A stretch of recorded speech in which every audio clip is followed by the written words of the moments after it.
Good afternoon, welcome to ABN business.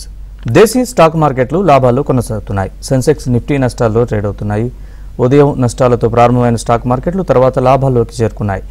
Power grid corporation, HDFC bank, Apollo hospital, NTPC, axis bank షేర్లు లాభాల్లో trade అవుతున్నాయి. Hero మోటోకాప్, coal India, Bajaj auto, Eicher Motors, Cipla షేర్లు నష్టాల్లో కొనసాగుతున్నాయి. ఇవాల్టి ABN business లో మనతో పాటు జాయిన్ అయ్యారు ప్రముఖ బిజినెస్ అనలిస్ట్ శేషు గారు. సో ఇన్వెస్టర్స్ ఎవరైనా కాల్ చేసి సలహాలు సూచనలు అడగచ్చు. శేషు గారు నమస్తే సార్. శేషు గారు గుడ్ ఆఫ్టర్నూన్. యా, ఉదయం నష్టాలతో ఓపెన్ అయ్యే మార్కెట్స్ ప్రస్తుతం లాభాల్లో కొనసాగుతున్నాయి. సో ఏంటి కారణాలు? అంటే నష్టము లాభము అనేది కాదండి, పెద్దగా భారీగా నిఫ్టీలో మనకి ఒక 30-40 పాయింట్స్ అంటే ఓవరాల్ గా 40 to 45 to 50 పాయింట్స్ రేంజ్ లో నిఫ్టీ కొనసాగుతుంది. దీనికి కన్సాలిడేషన్ అంటాం. అంటే సో కన్సాలిడేషన్ లో ప్రస్తుతానికి ఇండెక్సెస్ ఉన్నాయి. బట్ ఈవెన్ మనకి బ్యాంక్ నిఫ్టీ కూడా అయితే నిఫ్టీ కన్నా బ్యాంక్ నిఫ్టీ ఈ రోజు అవుట్ పర్ఫార్మ్ చేస్తుంది. చాలా రోజుల తర్వాత మళ్ళీ హెచ్డిఎఫ్సి బ్యాంక్ ఈ రోజు చాలా స్ట్రాంగ్ గా ర్యాలీ అంటే ఒక 2% పెరిగింది. ప్రస్తుతానికి డిహైస్ దగ్గర హెచ్డిఎఫ్సి బ్యాంక్ అనేది ఉంది. దీంతో పాటు కోటక్ అండ్ యాక్సిస్ బ్యాంక్ ఈ రెండు కూడా అంటే ఓవరాల్ గా చెప్పాలంటే బ్యాంక్స్ ఈ రోజు స్ట్రాంగ్ ఉన్నాయి. ఇంకా పక్కన పెడితే మిగతా మెజారిటీ ఇండస్ట్రీస్ లో కానీ గమనిస్తున్న స్టాక్స్ లో హీరో మోటార్, టీసీఎస్ లాంటివి కొంత వీక్ ఉన్నాయి. ఓవరాల్ గా మార్కెట్స్ అయితే కన్సాలిడేషన్ జోన్ అంటాం, కన్సాలిడేషన్ లో ఉన్నాయి. ఇదే విధమైన ట్రెండ్ కొనసాగే అవకాశాలు ఉన్నాయి. అయితే కొంచెం ఇంట్రెస్టింగ్ ఏంటంటే డిక్లైన్స్ ఎక్కువ ఉన్నాయి. అంటే ఓవరాల్ గా మిడ్ అండ్ స్మాల్ క్యాప్ లో మాత్రం కొంత సెల్లింగ్ అనే కనపడుతుంది. ఎంఎస్సి లో 880 స్టాక్స్ అడ్వాన్సెస్ ఉంటే మనకి 1042 స్టాక్స్ డిక్లైన్స్ ఉన్నాయి. 880 స్టాక్స్ అడ్వాన్సెస్ ఉన్నాయి. ఓవరాల్ గా డిక్లైన్ రేషియో మాత్రం ఎక్కువ ఉందని చెప్పొచ్చు. సెలెక్టెడ్ స్టాక్స్ లో బాగా మిడ్ అండ్ స్మాల్ క్యాప్ లో బాగా సెల్లింగ్ అనేది చూస్తున్నాం. బయట చెప్పాలంటే క్లోజింగ్ కూడా ఇదే విధమైన ఫ్లాట్ గా క్లోజ్ అయ్యే అవకాశాలు ఉన్నాయి. రైట్ సార్, మీతో మాట్లాడడానికి రాజేందర్ గారు కాల్ చేశారు. రాజేంద్ర గారు నమస్తే సార్. ఏ స్టాక్స్ తెలుసుకోవాలనుకుంటున్నారు అడగండి సార్. ఇప్పుడు ఎస్బీఐ ఎనర్జీ ఎన్ఎఫ్ఓ వస్తుంది కదా సార్, అది తీసుకోవచ్చండి? మ్యూచువల్ ఫండ్స్ గురించి సార్.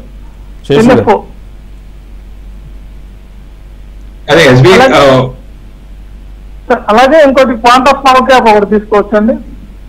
ఏమండి క్వాంటా స్మాల్ క్యాప్ అన్న ఒకటి, ఎస్బీఐ ఎనర్జీ.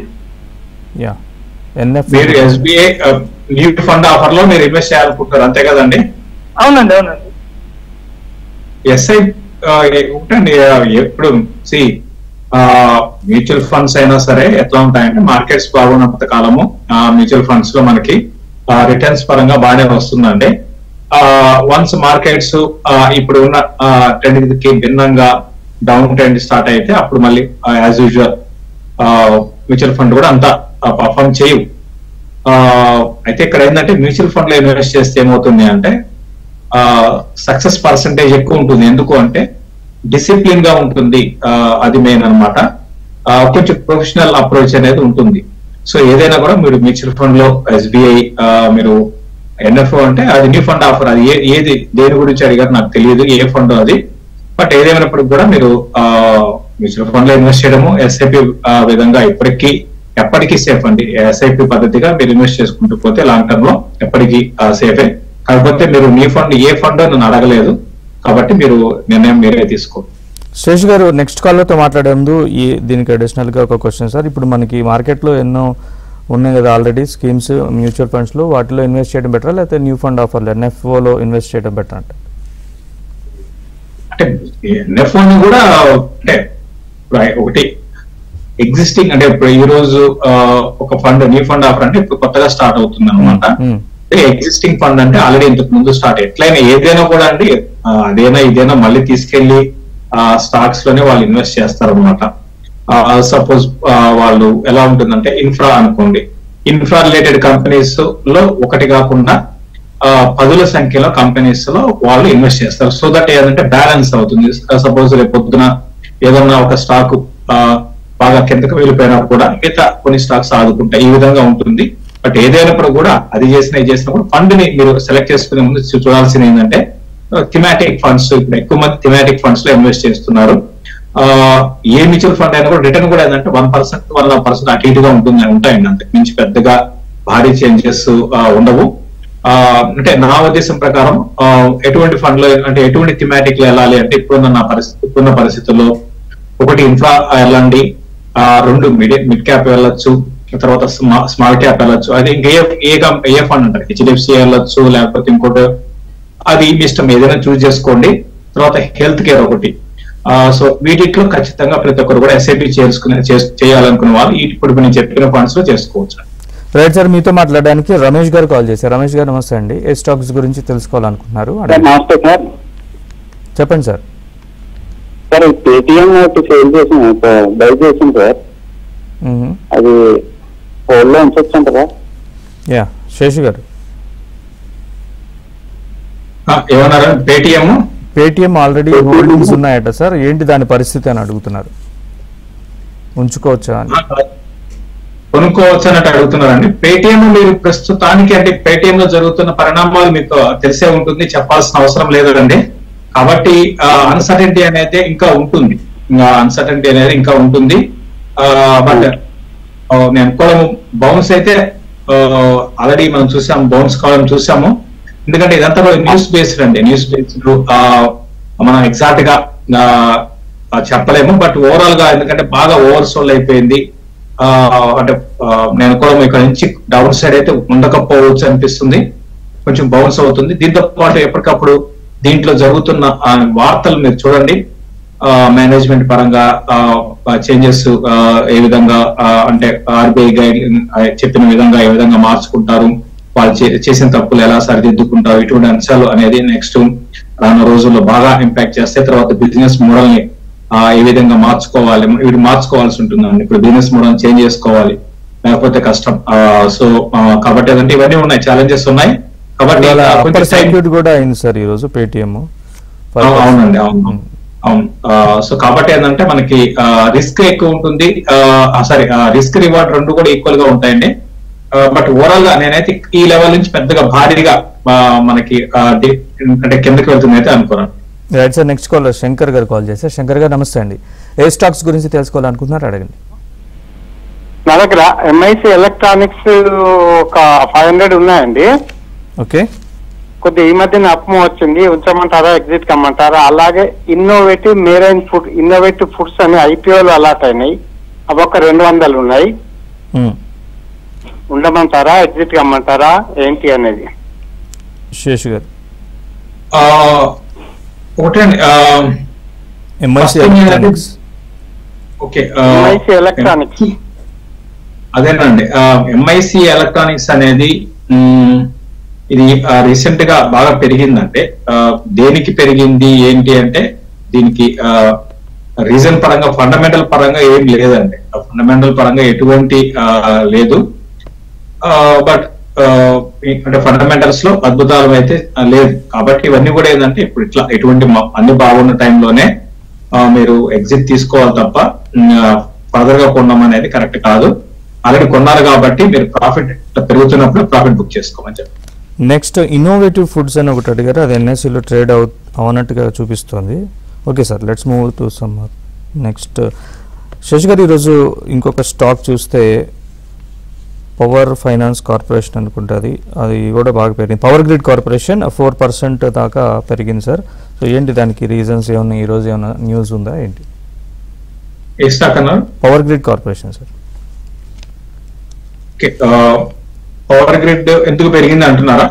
ఎస్ సార్, ఈరోజు 4% దాకా పెరిగింది. ఓకే, గా అండి పవర్ అంటే PSU స్టాక్స్ బాగున్నాయి. అందులో మరీ ముఖ్యంగా పవర్ రిలేటెడ్ స్టాక్స్ బాగా ఉన్నాయి. లైఫ్ టైమ్ హైస్ దగ్గర ఉంది. న్యూస్ పరంగా ఏం లేదంటే సో అంటే చిన్న చిన్న న్యూస్లు వస్తున్నాయంటే మార్కెట్ ఎలా ఉందంటే అంటే చిన్న న్యూస్ కూడా అంటే దానివల్ల ఆ న్యూస్ వల్ల పెద్దగా భారీగా ఏమి మా కంపెనీలో బిజినెస్ లో మార్పు వస్తాయని కాదు, ఇంకా స్టాక్ మార్కెట్ అంటే ఆ విధంగా ఉంటుందండి. సో ఓవరాల్ గా పవర్ గ్రిడ్ అయితే చాలా స్ట్రాంగ్ ఉందని చెప్పొచ్చు. రైట్ సార్, సాయి కాల్ చేశారు. సాయి గారు నమస్తే అండి. ఏ స్టాక్స్ గురించి తెలుసుకోవాలనుకుంటున్నారు అడగండి. సార్ నమస్తే శేషు గారు. అడిగండి సార్. బై చేయొచ్చా? ఒకటి టాటా పవర్ బై చేయొచ్చా? ఎలక్ట్రా గ్రీన్ ఈ రేట్లలో 3 బై చేయొచ్చు అండి. వర్క్టైల్ వీల్ బెటరా, టాటా మోటార్స్ బెటరా? మీరు ఒకటి ఫస్ట్ స్టాక్ ఏమన్నారండి? బ్యాంక్ స్టాక్ అడిగారు ఏంటి సార్ అది సాయి గారు? HDFC bank sir. HDFC bank మీరు కొనొచ్చు అంటే దాని గురించి పెద్దగా మనం చర్చించుకోవాల్సిన అవసరం కూడా లేదు. ఓకే, నెక్స్ట్ అండి. ఒలెక్ట్రా గ్రీనా టాటా మోటార్స్ గురించి అడిగారు. టాటా మోటార్స్ కూడా వెళ్ళొచ్చు. టాటా మోటార్స్ కొంచెం పెరిగింది, బాగా ఈ మధ్య బాగా పెరిగింది. కరెక్షన్స్ లో మీరు టాటా మోటార్స్ తీసుకోవచ్చు అండి, కరెక్షన్స్ లో తీసుకోవచ్చు. గారు ప్రస్తుతం ఆటో స్టాక్స్ కానీ ఇవన్నీ కూడా బాగా ఉన్నాయి. మిగతా అంటే ఏ సెక్టార్స్ ఫ్యూచర్ లో మంచిగా పర్ఫామ్ చేసే అవకాశం కనిపిస్తోంది? ఓవరాల్ గా అండి ఇక్కడ నుంచి ఏంటంటే అండి కొంచెం ఇక్కడ నుంచి అని కాదు, గత కొన్ని రోజులుగా చెప్తున్నాను, మిడ్ అండ్ స్మాల్ క్యాప్ లో మాత్రం కొంచెం కాషియస్ గా ఉండాల్సిన టైం అన్నమాట. ఎప్పటికప్పుడు ప్రాఫిట్ ని తీసుకోవాలండి, ప్రాఫిట్ ని బుక్ చేసుకోవాలి. ఇంకా ఫర్దర్ గా ఇంకా స్టాక్ పెరుగుతుంది అనే ఇప్పుడు ఫర్ ఎగ్జాంపుల్ మిక్ ఎలక్ట్రానిక్స్ గురించి ఒకరు అడిగారు. సో ఇటువంటి ఈ కంపెనీస్ అన్ని కూడా ఏంటంటే ఇప్పుడు ఈ మధ్య పెరుగుతున్నాయి అన్నమాట. సో దాదాపు బిజినెస్ పరంగా ఏం లేకుండా అయిపోయిన కంపెనీస్ అన్ని కూడా పెరగడం స్టార్ట్ అయినాయి. ఇవన్నీ కూడా ఏంటంటే బాగా స్టాక్ మార్కెట్ లోకి కొత్త వాళ్ళు వచ్చారు, డబ్బులు వస్తున్నాయి, దాని కారణంగా పెరుగుతున్నాయి.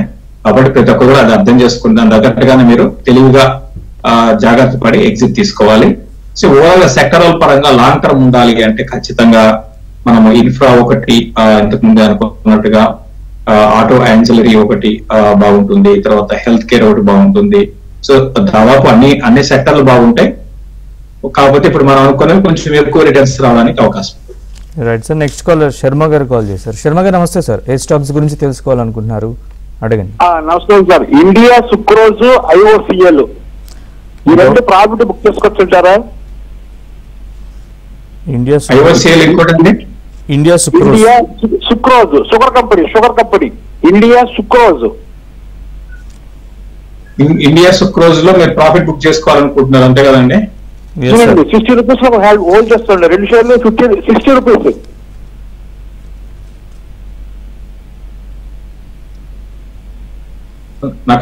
Hello, yes sir, profit book చేయొచ్చా అని అడుగుతున్నారు. అవునండి, ఇండియా సుక్రోజ్ అండ్ ఐఓసిఎల్ రెండు కూడా 60 రూపీస్. ఇప్పుడు ఇండియా సుక్రోజ్ 104 రూపాయలు ఉంది సార్ ఈ రోజు శేషు గారు. మీరు ప్రాఫిట్ అయితే బుక్ చేసుకోండి అండి, మీరు ప్రాఫిట్ బుక్ చేసుకోమని చెప్తాను. ఇండియా సుక్రోజ్ లో అయితే ప్రాఫిట్ బుక్ చేసుకోండి. ఇప్పుడే దాని గురించి మనం మాట్లాడుకున్నాం. మిడ్ క్యాప్ లో మాత్రం చాలా ఇటువంటి వాటి స్టాక్స్ లో మీరు చాలా జాగ్రత్తగా ఉండాలి. ఇప్పుడైతే ప్రస్తుతానికి మీరు ఇండియన్ సుక్రోజ్ లో ప్రాఫిట్ బుక్ చేసుకోండి. తర్వాత ఇండియన్ ఆయిల్ కార్పొరేషన్ గురించి అడిగారు.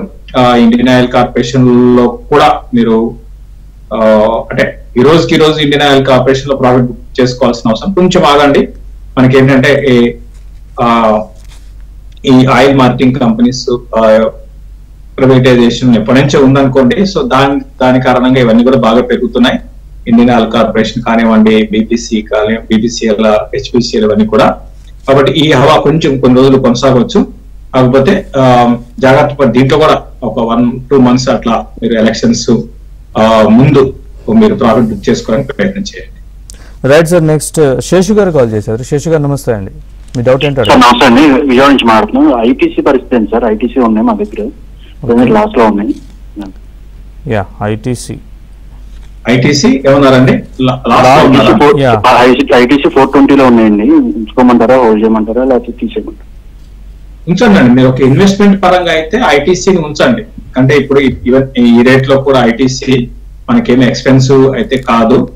రీసెంట్ గా బాగా కొంచెం చాలా రోజుల తర్వాత మంచి కరెక్షన్ ఐటీసీలో మనం చూసాము. ఈవెన్ 400 రూపీస్ కూడా బ్రేక్ కావచ్చు.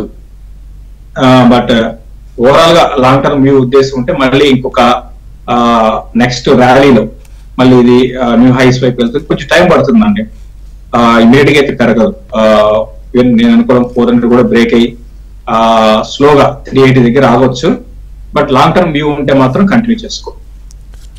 శేష్ గారు, జొమాటోలో ఫ్రెష్ బయింగ్స్ గురించి ఏం చెప్తారు? అంటే ఇది near to high 52 weeks high దగ్గరలో ఉంది, అది ఈ మధ్య కాలంలో బాగా పెరిగింది. జొమాటో అసలు కిందకి రావడం లేదండి. వచ్చిన ప్రతి సందర్భంలోనూ మళ్ళీ పైకి వెళ్ళడం చూస్తున్నాము. సో ఇక్కడ నుంచి వీళ్ళకి ఇప్పుడు అంటే వీళ్ళ బిజినెస్ మోడల్లో కొంత మార్పులు తీసుకొచ్చారు.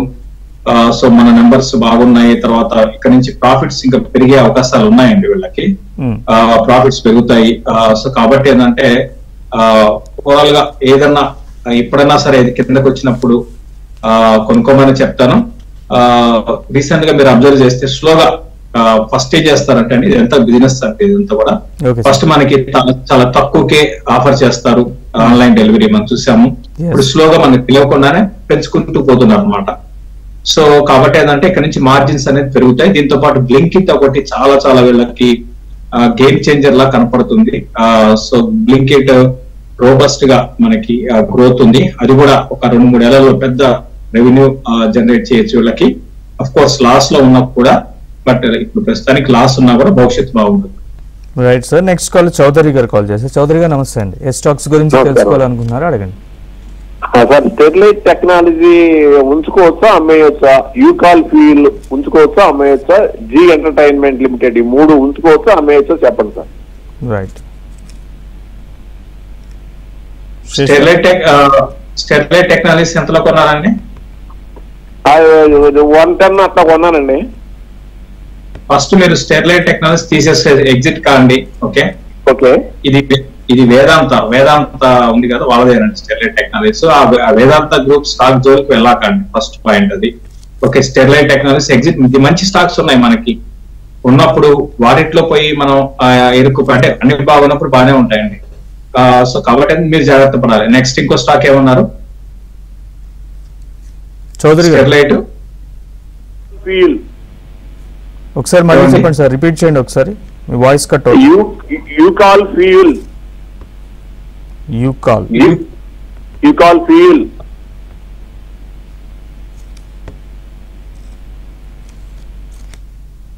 మూడో స్టాక్ చెప్పండి సార్ ఒకసారి. జీ ఎంటర్టైన్మెంట్ అండి. జీ ఎంటర్టైన్మెంట్.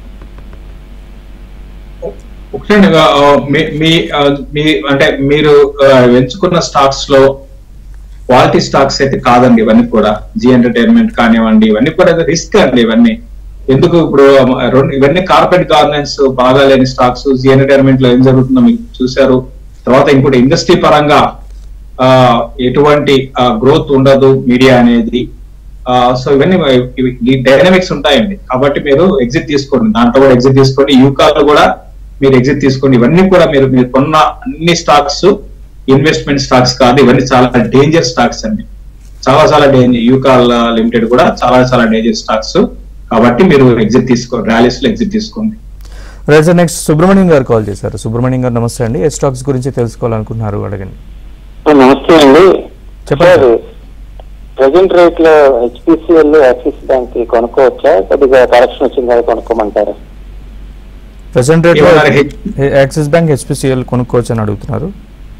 హెచ్పిసిఎల్ మనం ఆల్రెడీ ఆయిల్ మార్కెటింగ్ కంపెనీస్ గురించి మాట్లాడుకున్నాము. బాగా రన్అప్ వచ్చాయి. చాలా ఏళ్ల తర్వాత మళ్ళీ ఇవి అంటే ఇంతకుముందు గతంలో 2017 లో 400 దాకా వెళ్ళింది. మళ్ళీ దాని తర్వాత ఇప్పుడే ర్యాలీ వచ్చి దాన్ని దాటింది. కాబట్టి ఇంకా కొంచెం అప్ ట్రెండ్ ఉండవచ్చు అండి. ఎందుకంటే మెయిన్ ఏంటంటే ప్రైవేటైజేషన్ చేస్తారు, రిఫార్మ్స్ స్ట్రాంగ్ ఉంటాయి, ఇప్పుడున్న గవర్నమెంట్ మళ్ళీ రావచ్చు అని ఇవి జస్ట్ అంటే ఇవన్నీ ఆల్రెడీ ఎలా ఉంటుందంటే స్టాక్ మార్కెట్ లో ఏదో ఒక వార్త ఉండాలి ఆ స్టాక్ పెరగడానికి. కాబట్టి ఇప్పుడు ఈ ఆయిల్ మార్కెటింగ్ కంపెనీస్ లో అది నడుస్తుంది. కాబట్టి ప్రస్తుతానికి కొంచెం ప్రస్తుతానికి కొనాలనుకుంటే కరెక్షన్స్ లో కొని ఎగ్జిట్ కూడా తీసుకోవాలి. ఎలక్షన్స్ ముందే మీరు ఎగ్జిట్ తీసేసుకోండి, కొనేసి ఎగ్జిట్ తీసుకో, రెండు ఫాస్ట్ గా జరిగిపోవాలి. Right sir. Next caller Satish గారు కాల్ చేశారు. సతీష్ గారు నమస్తే సార్. చెప్పండి సార్, ఏ స్టాక్స్ గురించి తెలుసుకోవాలనుకుంటున్నారు? సార్ ప్రెసెంట్ రేట్ లో మన కీపీఐటీ టెక్నాలజీ ఒకటి ఓకే తీసుకోవచ్చా sir? KPIT technology IOC. Present rate లో టెక్నాలజీస్ ఐఓసి అదే కదండి? రెండు తీసుకోవాలి. అవును సార్. కేపీఐటీ వద్దండి, ఎక్స్పెన్సివ్, అవాయిడ్ చేయండి. ఇప్పుడు ప్రాఫిట్ బుక్ చేసుకోవాల్సిన టైము. తర్వాత ఐఓసి గురించి అడిగారు. ఐఓసి గురించి ఆల్రెడీ మనం చెప్పాము, ఇండియన్ ఆయిల్ కార్పొరేషన్ స్టార్టింగ్ లో చెప్పాము. అందరూ కూడా ఈ విధంగా ఈ ఆయిల్ మార్కెటింగ్ కంపెనీస్ మీద గురించి అడుగుతున్నారు అంటే ప్రాఫిట్ బుక్ చేసుకోవాల్సిన టైం అనేది. కాబట్టి నెక్స్ట్ ఒక 1 month 1.5 months లో చూసుకొని ప్రాఫిట్ బుక్ చేసుకోండి. ఇంతకుముందు ఒక ఆయన ఎవరిని అడిగినప్పుడు బీపీసీఎల్ గురించి ఫ్రెష్ గా కొన్ని ఎగ్జిట్ కూడా తీసుకోమన్నాను, బట్ కొన్న కన్నా దూరంగా ఉండడం బెటర్ అండి. ఎందుకంటే సో బాగా పెరిగిపోయినాయి. ఇవన్నీ కూడా ఏంటంటే నిజంగా బేస్డ్ ఆన్ స్ట్రాంగ్ ఫండమెంటల్స్ ఇవి కాదండి. ఇది ఏంటంటే ప్రైవేటైజేషన్ అవుతాయి అంటే రిఫార్మ్స్ పరంగా చేస్తారన్న అంటున్నారు. కాకపోతే ఎవరు ముందుకు వచ్చి తీసుకుంటారు అనేది కూడా చూడాలి. ఎందుకంటే ఇంతవరకు ఎవరు కూడా ఆయిల్ మార్కెటింగ్ కంపెనీస్ ని గవర్నమెంట్ అమ్మాలనుకుంటుంది, కానీ ఎవరు ముందుకు రావడం లేదండి. అది మెయిన్. కాబట్టి ఏంటంటే మళ్ళీ రేపు పొద్దున వీటికి డిస్ఇన్వెస్ట్మెంట్ లో భాగంగా చేరేని పరిస్థితుల్లో మళ్ళీ భారీగా పడతాయి. కాబట్టి అవి దృష్టిలో పెట్టుకుని జాగ్రత్తగా ఉండండి. అందరూ ఒక స్టాక్ గురించి మాట్లాడుకుంటే మనం దాని నుంచి ప్రాఫిట్ బుక్ చేసుకొని బయటపడాలి. అదే right sir. Next call Subbarao గారు కాల్ చేశారు. సుబ్బారావు గారు నమస్తే. నమస్తే సార్. నమస్తే, చెప్పండి సార్. ఏ స్టాక్స్ గురించి తెలుసుకోవాలి? ఐఈఎక్స్. ఓకే, ఐఈఎక్స్ ఉంచండి. ఐఈఎక్స్ ఉంచండి ప్రస్తుతానికి. సో గవర్నమెంట్ దీనికి కప్లింగ్ అనేది పెట్టింది. సార్ చూద్దాం అది ఎంతవరకు అమలు చేస్తారు ఏంటి అనేది మనకి ఇంకా నిర్ణయాలు అంటే ఇంకా డీటెయిల్ గా తెలియదు. బట్ ఓవరాల్ గా బిజినెస్ మీద నేను పాజిటివ్ గా ఉన్నాను. భవిష్యత్తు బ్రహ్మాండంగా ఉంటుంది. హై మార్జిన్స్ ఇండియాలో ఉన్న లిస్టెడ్ కంపెనీస్ లో అన్నింటిలో కూడా హై మార్జిన్స్ ఉన్న కంపెనీ అండి ఇది. అంటే మార్జిన్స్ అంటే వీళ్ళకి దాదాపు రెవెన్యూస్ ఎంత ఉంటాయో కొంచెం ట్యాక్స్ తీసేయంగా మిగతాదంతా ప్రాఫిటే ఉంటుంది. అదనమాట. మంచి కంపెనీనే ఉంచుకోండి. కాకపోతే గవర్నమెంట్ చేతిలో ఉంటుందండి కీ అంతా కూడా. సో మళ్ళీ ఎప్పుడు గవర్నమెంట్ ఏ నిర్ణయాలు తీసుకుంటుందో అది చెప్పలేము. ఆ రిస్క్ అయితే ఖచ్చితంగా ఉంటుంది. Right sir. శేషి గారు, కొచ్చిన్ షిప్ యార్డ్ ఎలా ఉంటుంది సార్? అంటే దేనికంటే దాని అంటే ప్రస్తుతం ఉన్న ట్రెండ్ ప్రకారం ఎట్లా ఉండే అవకాశం ఉంది లాంగ్ టర్మ్ లో కానీ లేకపోతే షార్ట్ టర్మ్ కానీ? ఒకటి షార్ట్ టర్మ్ తో డౌన్ ట్రెండ్ లో ఉంది. లాంగ్ టర్మ్ కి కూడా ఫ్రెష్ బయింగ్ వద్దని చెప్తాను. ఇది మంచి టైం ఎగ్జిట్ తీసుకోవడానికి కొచ్చి షిప్ యార్డ్ లో ఎగ్జిట్ తీసుకోమని చెప్తాను. రైట్. అలాగే శేషు గారు, ఎన్టీపీసీ ఎట్లా పర్ఫామ్ చేస్తుందంటారు? ప్రెసెంట్ ఫ్రెష్ బయింగ్స్ ఏమన్నా తీసుకోవచ్చు అంటారు? ఎన్టీపీసీ విషయానికి వస్తే ఫ్రెష్ బయింగ్ ఇది స్టడీగా ముందుకు వెళ్తుందండి. డిప్స్ వచ్చినప్పుడల్లా కూడా ట్రై చేయొచ్చు. డిప్స్ అంటే నేను ఇన్వెస్ట్మెంట్ కి పిఎస్యు కంపెనీస్ లోకి ఇన్వెస్ట్మెంట్ కి నేను ఎగరెస్ట్. కాకపోతే ఏంటంటే ఇవన్నీ కూడా ఏంటంటే మీరు ఎగ్జిట్ కూడా తీసుకోవాలి. ఇటువంటి టైంలోనే ఎగ్జిట్ అంటే కొనేసి ఎగ్జిట్ రెండు కూడా ఫాస్ట్ గా జరిగిపోవాలి. ఆల్రెడీ కొనిపెట్టుకోవాలి ఇంతకు ముందు. బట్ ఫ్రెష్ బయింగ్ అయితే కొంచెం కాషియస్ గానే ఉండాలి. బట్ ఏదైనా కూడా ఈ పిఎస్యు స్టాక్స్ అన్నింటిలో కూడా ఏదో ఒక టైంలో ప్రాఫిట్ బుక్ చేసుకోండి. ఇవన్నీ కూడా పూర్తిగా ఇన్వెస్ట్మెంట్ స్టాక్స్ కాదు, గుర్తుపెట్టుకోండి. రేపు డౌన్ టైం స్టార్ట్ అయితే మీరు 3 ఏళ్ళు 4 ఏళ్ళు 5 ఏళ్ళు 6 ఏళ్ళు ఆగాల్సిన పరిస్థితి ఉంటుందండి. ఇవన్నీ కూడా మీరు గతంలో 2008 బుల్ మార్కెట్ తర్వాత చాలా కంపెనీస్ ఈ మధ్యనే మళ్ళీ పెరగడం స్టార్ట్ అయింది. ఎన్టీపీసీ 2008 లో 250 పైకి వెళ్ళింది. ఆ తర్వాత మళ్ళీ ఇప్పుడే రావడం అండి. లాస్ట్ ఒక 1 month లోనే మళ్ళీ ఆ రేట్ దాటింది, 200 దాటింది. అప్పుడు 350కి వచ్చింది. అంటే 14 ఏళ్ళు 15 ఏళ్ళు పట్టింది అనమాట. కాబట్టి ఇవన్నీ కూడా అర్థం చేసుకో. Right sir. Next caller Deepak గారు కాల్ చేశారు. దీపక్ గారు నమస్తే అండి. ఏ స్టాక్స్ గురించి తెలుసుకోవాలనుకుంటున్నారు అడగండి. దీపక్ గారు, కాల్ కట్ అయినట్లేదు. శేషు గారు, ఇన్సూరెన్స్ స్టాక్స్ ఎట్లా, ఆ సెక్టర్ ఎలా ఉండే అవకాశం సార్? ఇన్సూరెన్స్ సెక్టర్ అనేది మన ఇండియాలో బాగుండే అవకాశాలు ఉన్నాయండి. కాకపోతే ఏంటంటే స్లోగా అంటే మిగతా స్టాక్స్ లాగా భారీగా పెరగవు, స్లోగా